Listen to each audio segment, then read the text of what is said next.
dua, ada lapisan putih, ada lapisan abu-abu. Kalau yang lebih aktifnya adalah lapisan putih, itu namanya adalah introvert. Kalau yang lebih aktifnya itu adalah lapisan abu-abu, itu namanya adalah extrovert. Pernah dengar introvert extrovert? Pernah. Introvert itu tertutup dan seterusnya. Extrovert itu ya lebih mudah bergaul dan seterusnya. Itu menurut psikolog umum. Kalau Stephen bukan. Kalau introvert, extrovert menurut Stephen itu adalah sumber motivasi datangnya dari mana? Itu. Kalau introvert, sumber motivasi datangnya dari dalam diri. Kalau ekstrovert, sumber motivasi datangnya dari luar. Maka falsafah hidupnya menjadi berbeda. Kalau introvert itu tanda kutip ditakut-takuti atau sisi neraka. Kalau ekstrovert itu tanda kutip diiming-iming atau sisi surga. Kenapa saya bilang tanda kutip? Nggak sembarang nakut-nakuti, nggak sembarang iming-imingi. Maksudnya adalah untuk memunculkan stimulus gitu loh, untuk memunculkan motivasi gitu maksudnya. Jadi bukan sembarang nakut-nakuti juga, bukan sembarang iming-imingi juga. Maksudnya untuk membangun motivasi, untuk menumbuhkan stimulus gitu ya. Cara memotivasinya adalah dengan cara ditantang kalau introvert, kalau extrovert dengan cara difasilitasi. Jadi gampangnya gini, anak saya introvert. Jadi kalau pagi-pagi itu mau sekolah itu susah dibangunin, saya bilangnya apa? Cepet bangun, nanti kesiangan. Takut nggak anak introvert dengar kata kesiangan? Takut. Sisi nerakanya itu loh yang digambar. Maka anak saya bangun. Itu introvert. Kalau ekstrovert dengar kesiangan termotivasi nggak? Enggak.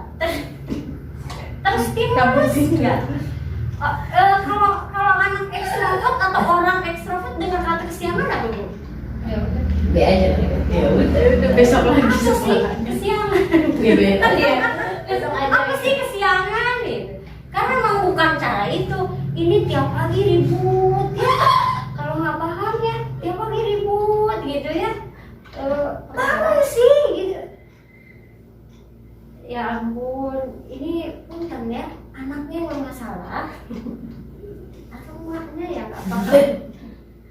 Jadi mulanya yang nggak ngerti ya, orang tua yang nggak ngerti anaknya tipe yang mana, cara menstimulusnya seperti apa.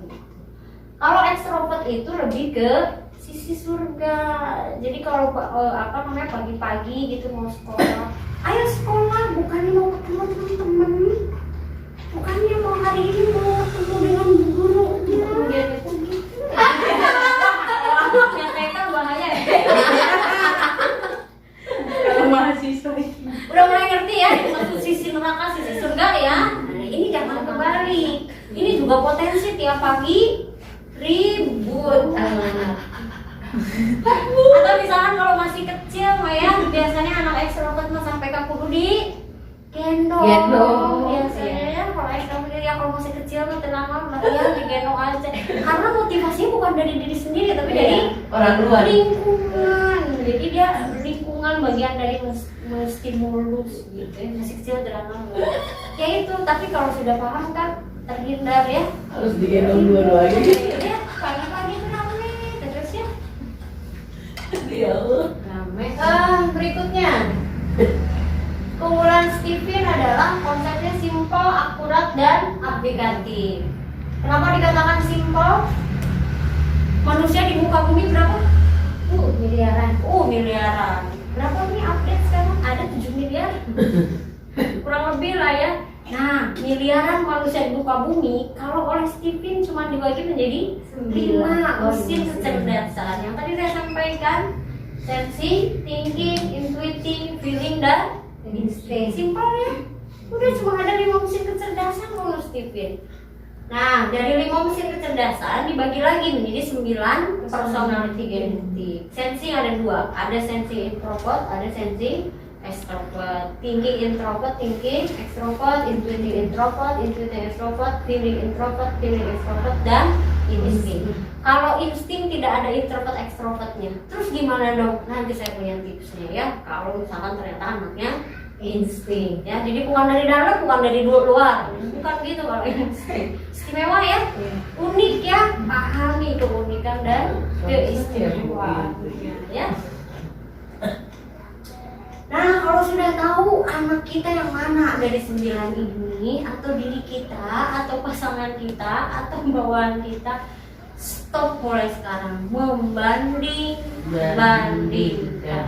Oh, anak saya begini ya? Oh, anak yang lain gitu ya? Atau anak pertama kok begini ya?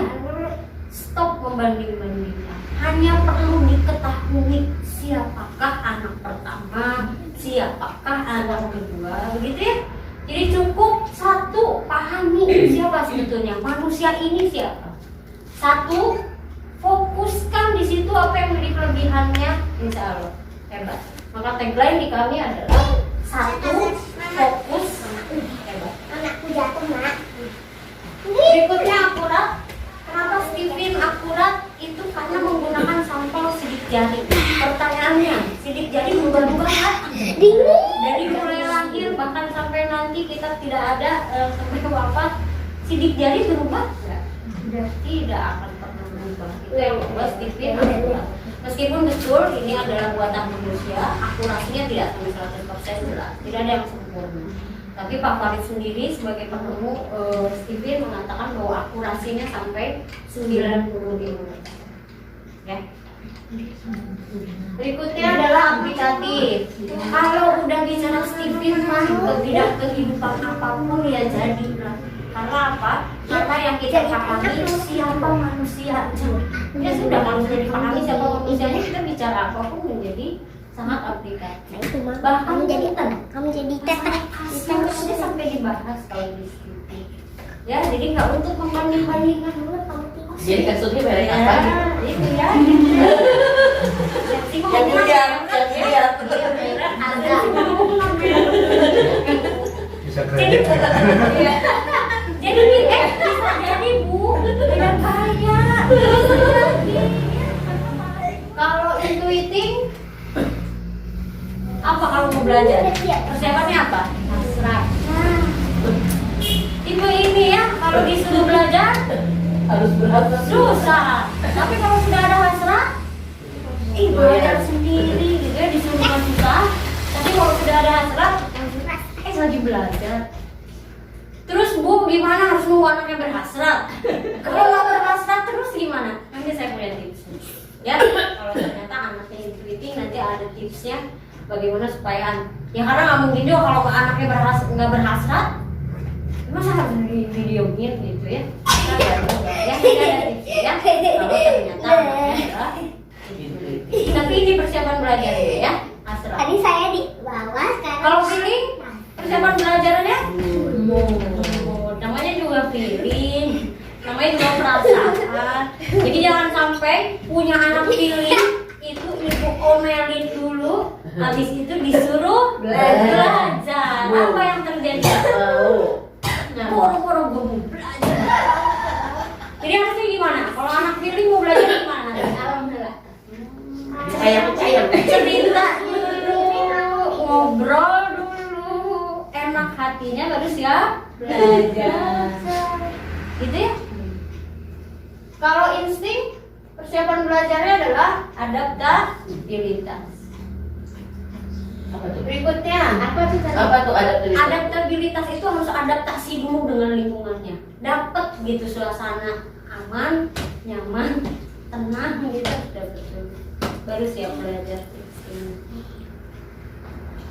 Berikutnya adalah persiapan belajar eksternal pendukungnya.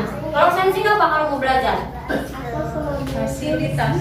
Fasilitasnya harus apa? Harus lengkap. Harus lengkap. Ada pulpennya. Tipe anak ini kalau nggak ada penghapus, Ya.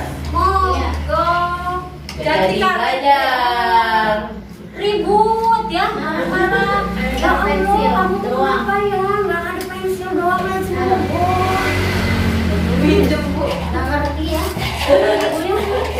Kalau masih kecil anaknya bisa disiapin lah ya, bisa disiapin sama orang tuanya. Kalau udah besar cukup dikasih tahu aja. Kamu mau belajar sudah disiapin belum semua? Supaya anteng gitu belajarnya. Ya, karena tipe ini butuh fasilitas gitu ya. Jadi jangan ribut ya, pahami anaknya ya. Sensi langsung jalan gitu ya, rame terus ya. Rame deh. Kalau thinking media informasi ya, kalau anak thinking mau belajar ya bukunya mana gitu ya, atau internet boleh bisa selama itu menunjang apa yang mau dipelajari. Kalau intuiting media eksplorasi biasanya kertas kosong, bukan kertas bergaris, kertas kosong. Percaya deh, kalau anak intuiting ini siapin kertas kosong. Kemudian kalau feeling, kenapa feeling butuh orang lain kalau mau belajar? Karena dia lebih suka sama orang diskusi gitu ya. Jadi lebih yang suka apa namanya belajar kelompok tuh yang ini. Paling nanti ingetin sama orang tuanya ya. Belajar ya, bukan? Ngobrol. Soalnya feeling suka Lewat belajar. belajar dan belajar.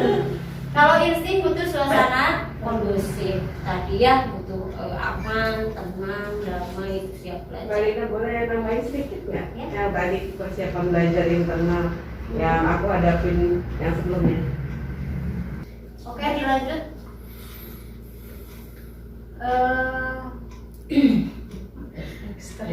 Sekarang persiapan belajar eksternal terkait dengan lingkungan atau habitat.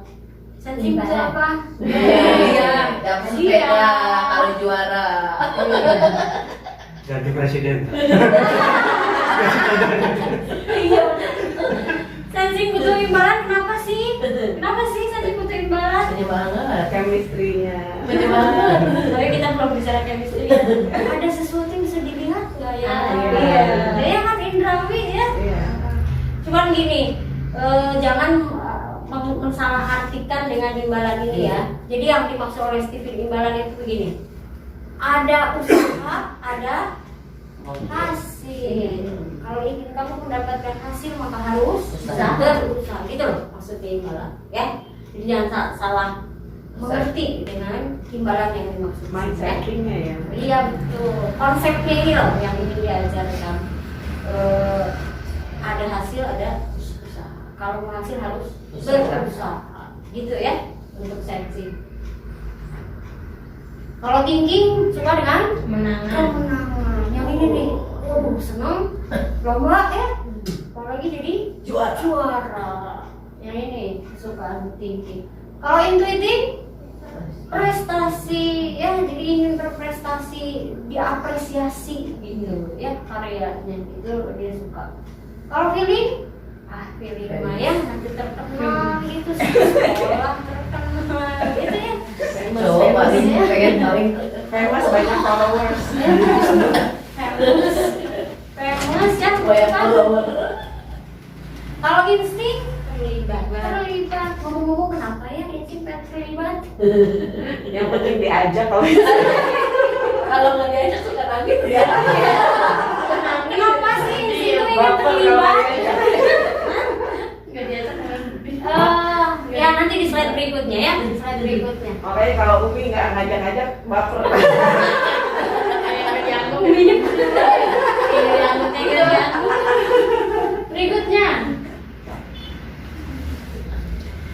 Berikutnya adalah cara belajar. Kalau sensing dan cara hafal.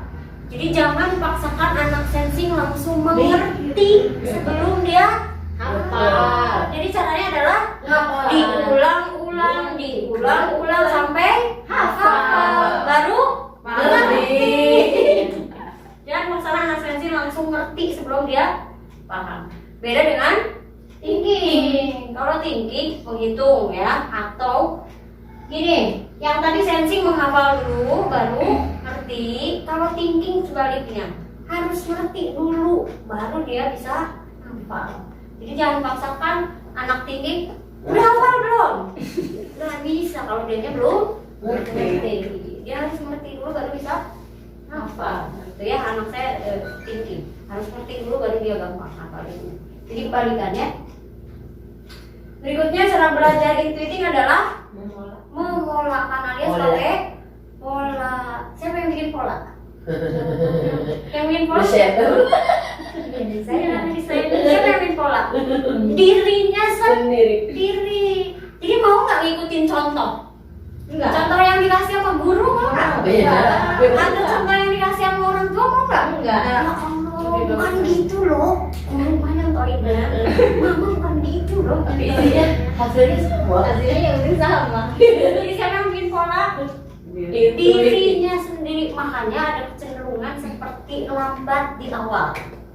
Jadi ada kecenderungan ya seperti lambat di awal. Karena apa? Karena apa? Karena sedang membuat pola. Tapi kalau sudah ketemu polanya, dia mencat. Gitu ya. Jadi ada seperti lambat di awal, tapi nanti sudah ketemu polanya, dia bisa mencat. Gitu ya. Kalau feeling, cara belajarnya adalah mendengarkan. Jadi lebih suka duduk di kelas, ikut seminar, ikut sosok gitu mendengarkan ya. Tapi bukan alasan feeling jadi malas baca. Karena apa yang mau didiskusikan kalau tidak ada bahan, ya. Jadi saya feeling, saya lebih efektif begitu cara belajarnya. Baca 1 halaman, 2 halaman, Ngomongnya 5 jam.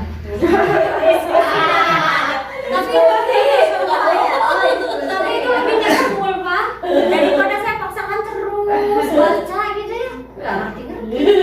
Tapi 1 halaman, 2 halaman diskusikan dengan suami saya lebih cerdas. Oh maksudnya begitu.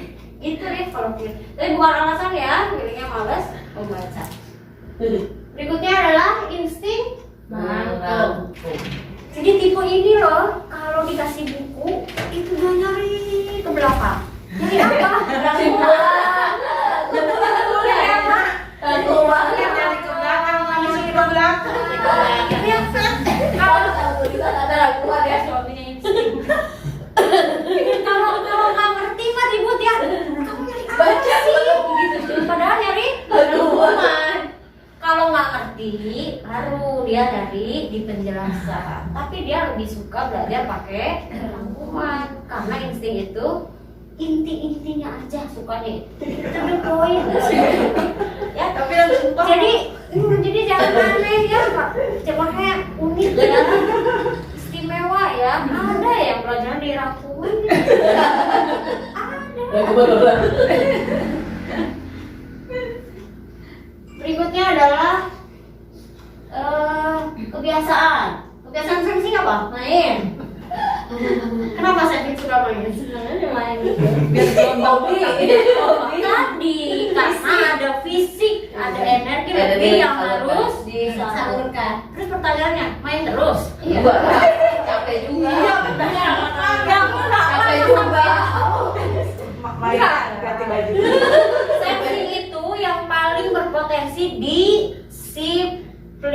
Jadi buatkan jadwal untuk anak sensing. Oke, main sampai jam berapa? Main sampai jam 1, habis itu jam 1 sampai jam segini belajar, jam segini sampai segini. Buatkan jadwal untuk anak sensing, tapi jangan cegah masalah Main. ya. Saya punya klien itu sensing, pas dites ternyata sensing, dia bilang apa? Awas kalau juga saya main. Karena memang itu yang terjadi. Apa yang terjadi kalau dicegah main? Ya, kamu nyumpet deh ya. Tapi bukan berarti main terus. Kalau tinggi, 3S. kalau tinggi kebiasaannya apa? Serius. Pokoknya seger kalau ketemu orang tinggi. Masa sih? Serius. Ada aja sih. Lihat saya udah pinter ya. Saya di rumah bilang yang serius ya. Jadi biasanya seger karena serius ya. Kalau kebiasaannya itu apa? Usil. Ya. Terus gimana dok kalau usil? Biarin aja. Diikat deh. Saya punya tipsnya ya, kalau ternyata nanti intuiting hasilnya ada tipsnya. Karena kalau dibiarin ya usilnya terus sampai gede juga usil. Dari mana sih datangnya usil? Pengen tahu. Dari mana datangnya usil? Dari terlalu kreatif. Ada aktivitas gitu ya. Terlalu kreatif usil ada aja gitu ya. Ya nanti ada tipsnya ya biar nggak usil seperti apa. Kalau pilih bisa pulang. Kan bertolak belakang kata saya juga ya. Saya dengan Serius? yang gua serius, sedangkan saya Santai. santai. Bertolak belakang ya. Santai. Terus gimana dong biar nggak santai ya, nanti lah ada tipsnya. Ada santai diajak main kan? Diajak main. Ya emang santai benar. Ini santai. Deket orang nanti ngeliatin deket pokoknya. Iya biar main. Udah ngapain dia mau Kalau ini sih kebiasaannya Nimbrung. nimbrung, ya Allah. Pengen apa sih nimbrung? Pengen apa nimbrung? Ibunya lagi apa? Nimbrung. Bapaknya lagi apa? Nimbrung. Kakaknya lagi apa? Nimbrung. Terus dia lagi apa? Pengen apa sih sebenarnya? Pengen apa? Biar beli ke badan. Ya. Pengen kumpulan. Pengen perang. Karena jalan bahagia dengan insting adalah dengan cara hidupnya insting tuh galau loh kalau nggak ada peran. Jadi sing sabar ya, kalau punya anak insting sing sabar ya. Dan ini anak kok bukannya bantuin malah ngacak-ngacak sing sabar ya. Kalau punya anak insting beri peran. Tolong kalau begitu tolong ibu, tolong adiknya, tolong beri peran. Karena di situ jalan bahagia. Sederhana ya, bahagianya instingnya. Yang penting dirinya berguna untuk orang lain. Insya Allah ya.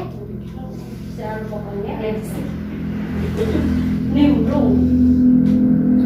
Kehebatannya sensing apa? Tenaga. Otot.